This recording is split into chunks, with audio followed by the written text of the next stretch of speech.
පළවෙනි පරිච්ඡේදයේ භාෂාවේ තියෙනවා. ඉතින් අමතරව මේ තුන්වෙනි පරිච්ඡේදය තමයි මූලික පරිච්ඡේදය අඳුරනවා. ඒක පැහැදිලිව කියනවා ආගම කුලය භාෂාව කියන කාරණා මත කිසිම මොරේකේ වෙනස් කමකට ලක් නොවී යුතුයි.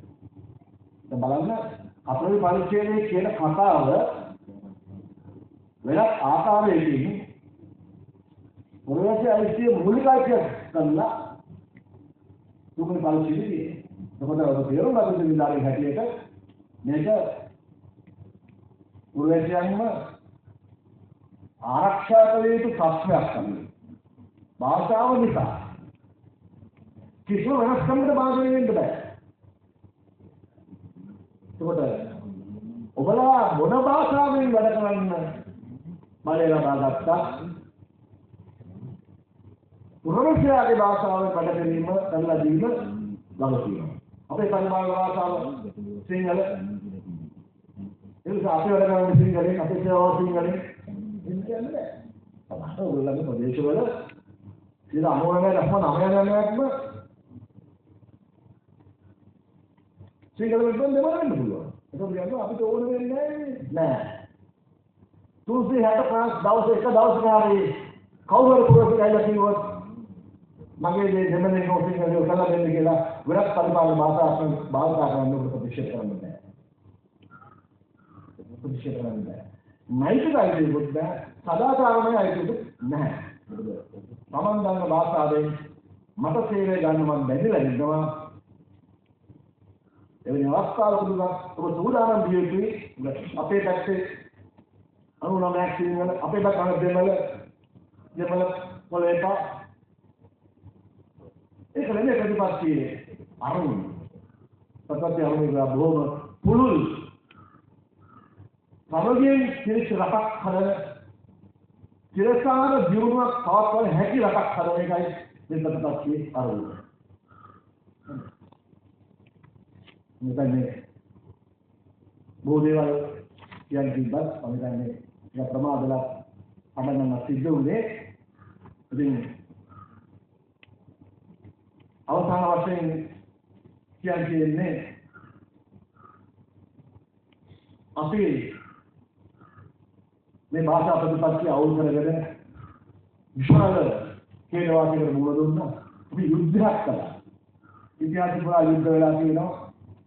හිට්ලර් යුද්ධ කළා තියෙනවා. මුසොලිනි යුද්ධ කළා තියෙනවා. මොඩපාත් යුද්ධ කළා තියෙනවා. අම්බා යුද්ධ කළා තියෙනවා. කීසර් යුද්ධ කළා තියෙනවා. ඒ කාලේ ලොකු අධිරාජ්‍ය දීගලා තියෙනවා.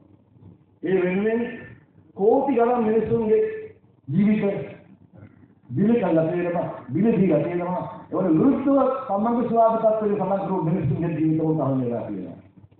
ඒක යුද්ධයක්වත්. ඒක යුද්ධයකින්වත් අද දවසේ අපේ සාධනීය ලකුණු ලබන ප්‍රතිඵල ඉතුරු වෙලා නැහැ. මනුෂ්‍ය ජීවිත අර ඒක අධිරාජ්‍යයක් අදරයි ලෝකේ. අද හිටලර් උද්දෑම සෝවියට් අත්බා උද්දෑ ඒගොල්ලෝ හදපු අධිරාජ්‍යයක් නෑ. රෝම අධිරාජ්‍ය මධ්‍ය අප්‍රිකාව ඉඳලා යුරෝපය හරහා ආසියාවට ආවා. තීසර හදාගෙන. අද මොකක්ද රෝම? ඉතාලියේ පුංචාරේ. නිසා යුද්ධය විසින් හැමදාම කළේ මනුෂ්‍යත්වයට විනාශයක් අතර ජයපරාජය ඇති කිරීම. ඒක තමයි දේරගත් යුද්ධයේ ප්‍රතිඵලය. හැම යුද්ධයකම සිද්ධ වුණේ ජයග්‍රහණය කළේ විනාශය. ඔය හැම යුද්ධයකදීම පරාජය වෙන්නේ මනුස්සයෙක්. තෝමස් අල්වාරේස් ලයිෆ් එකක් වගේ. අද අපි මුක්තියනේ. දෙමළ පොඩ්ල කාල් හැදියා. අද නෑ සාමීය ලක්ෂණ මුක්තියනේ. ස්ටීවන්සන් සහෝදරවරු හැදුවා. ගොන්නේ අද අපි අධ්‍යාපක රෙස්ටුරන්ට් ගහන්න හදනවා. මොනෑම සාධනීය දේවල් කරලා තියෙනවා. යුද්ධ විශ්ේ ඉතුරු කරපු කිසිම සාධනීය ලක්ෂණයක් සාධනීය දෙයක් කවදාවත් පිළිගන්නට තියෙන්නේ කැට ඉස්සරහට නැත කියන එක තමයි මගේ නම් දැඩි අදහස. මම මගේ කතාව අවසන් කරනවා. ඔබ සමගාමී ස්තුතියි කතාබහ විදියට අපි උත්සාහ කරන්නේ විනෝද දේශයක් කරන්න. එකම ලාංකික ජාතිය නිර්මාණය කරන්න. නිසා ඒ සඳහා කරවල දෙන පිරිසක් හැටියට ඔබ අමතක ලැබීම වැදගත් කියලා මම කලකිනවා. අද දවසේ අපි කියන දේවල් වලින් ඔබට ප්‍රායෝගිකව ජනතාවට දෙන්න පුළුවන් දෙයක් තියෙනවා නම් දහනයක් හරි ඒක දෙන්න දීපාසාවෙන් හරියට ගොඩනගන ලාංකික ජාතිය නිර්මාණය කරන්න අවශ්‍ය ශක්තිය විගක්කෝව ලබා දෙනම් ඔබ යුගයේ පුරවැසියකට කලකිනවා. ස්තුතියි ඔබට.